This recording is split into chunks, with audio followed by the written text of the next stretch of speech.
दोस्तों, आज के इस वीडियो के द्वारा हम ये सीखने वाले हैं कि MCB, MCCB, ELCB, RCCB, RCD, RCBO, MPCB और आइसोलेटर क्या होता है।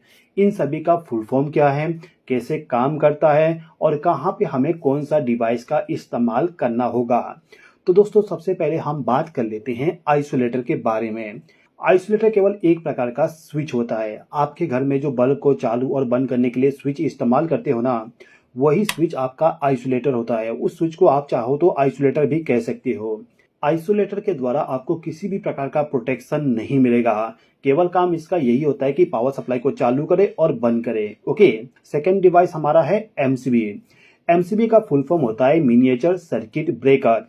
एमसीबी का इस्तेमाल आपके घर में भी किया गया होगा। यदि आप देखोगे आपके घर का जो मेन डिस्ट्रीब्यूशन बोर्ड है तो वहां पे लगा होता है। अब ये जो एमसीबी है, इस एमसीबी का इस्तेमाल हम क्यों करते हैं, एक बात समझिए।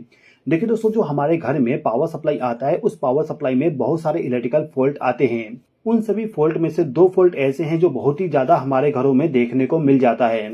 सबसे पहला होता है ओवरलोड और सेकंड होता है शॉर्ट सर्किट।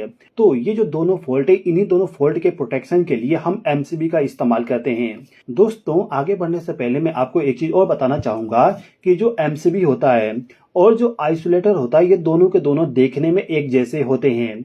जो आपका एमसीबी है उसी के जैसे ही आपका आइसोलेटर भी होता है। वैसे तो आइसोलेटर आपको बहुत सारे टाइप के मिल जाएंगे, लेकिन जो एमसीबी टाइप का आइसोलेटर होता है वो सेम टू सेम एमसीबी के जैसे ही दिखता है। यदि आप मार्केट में बाय करने जाते हो एमसीबी, तो दुकानदार क्या करता है कि आपको सस्ते में बेचने के चक्कर में आपको एमसीबी की जगह आइसोलेटर भी प्रोवाइड कर देता है। और यदि आप आइसोलेटर को आपके घर में लगा दोगे तो आपको किसी भी प्रकार का प्रोटेक्शन नहीं मिलेगा। आप स्क्रीन पे देख सकते हैं कि एमसीबी का सिंबल क्या होता है और आइसोलेटर का सिंबल क्या होता है। आप जब भी कभी एमसीबी को बाय करने जाओ तो उस समय एमसीबी के ऊपर में जो सिंबल बना होता है उसको देख लीजिएगा कि वो एमसीबी है कि नहीं है। ओके। अब इसके बाद में जो नेक्स्ट डिवाइस है वो है एमसीसीबी। एमसीसीबी का फुल फॉर्म होता है मॉड्यूल केस सर्किट ब्रेकर।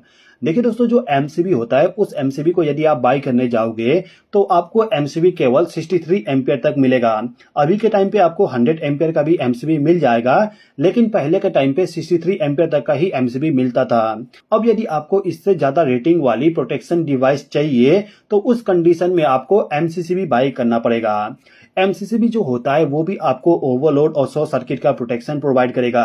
यानी कि आप कह सकते हो कि जो एमसीबी आपको प्रोटेक्शन प्रोवाइड करके देगा, सेम टू सेम आपका जो एमसीसीबी है वो भी प्रोटेक्शन प्रोवाइड करके देगा। वैसे तो जो एमसीसीबी होता है वो आपको मार्केट में 1000 एम्पियर तक मिल जाएगा, लेकिन अभी के टाइम पे यदि आप बाय करने जाते हो तो आपको उससे ज्यादा रेटिंग वाला भी एमसीसीबी मिल जाएगा, क्योंकि अभी के टाइम पे बहुत सारे ऐसे कंपनियां हैं जो एमसीसीबी को 1000 से भी ज्यादा रेटिंग वाली बना रही है। अब इसके बाद में जो नेक्स्ट डिवाइस है ये है आरसीसीबी।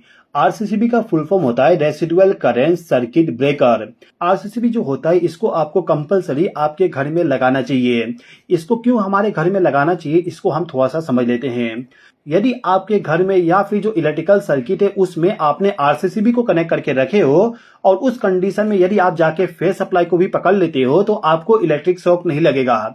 इलेक्ट्रिक शॉक इसलिए नहीं लगेगा क्योंकि जो आपका आरसीसीबी है, आरसीसीबी आपका तुरंत ट्रिप हो जाएगा। यानी कि आपको इलेक्ट्रिक शॉक से प्रोटेक्ट करने के लिए आपको आपके घर में आरसीसीबी का इस्तेमाल करना चाहिए। आरसीसीबी का काम केवल इलेक्ट्रिक शॉक से प्रोटेक्शन प्रोवाइड करना होता है। यदि आप आरसीसीबी के बारे में पूरा डिटेल से समझना चाहते हैं तो इसका वीडियो मैंने ऑलरेडी बना दिया हूं, उसका लिंक आपको डिस्क्रिप्शन में मिल जाएगा। चलिए अब हम बात करते हैं हमारे नेक्स्ट डिवाइस के बारे में, जिसका नाम है ईएलसीबी। ईएलसीबी का फुल फॉर्म होता है अर्थ लीकेज सर्किट ब्रेकर। ये जो सर्किट ब्रेकर है इसका काम भी आरसीसीबी के जैसे ही होता है, यानी कि इलेक्ट्रिक शॉक से आपको प्रोटेक्ट करना। अब यहाँ पे आप ये सोचोगे कि आरसीसीबी जो होता है वो हमें इलेक्ट्रिक शॉक से प्रोटेक्ट कर रहा है और ईएलसीबी भी हमें इलेक्ट्रिक शॉक से प्रोटेक्ट कर रहा है, तो इन दोनों का नाम अलग अलग क्यों है। देखिए दोस्तों, जो आरसीसीबी और ईएलसीबी है इन दोनों के बीच में दो डिफरेंस बताता हूं, आप समझ जाओगे। सबसे पहले हम बात करते हैं आरसीसीबी के बारे में। जो हमारा आरसीसीबी होता है वो करंट पे ऑपरेट होने वाली डिवाइस है और आरसीसीबी का यदि हम कनेक्शन करते हैं तो उसमें हमें केवल फेज सप्लाई और न्यूट्रल सप्लाई का ही इस्तेमाल करना पड़ेगा।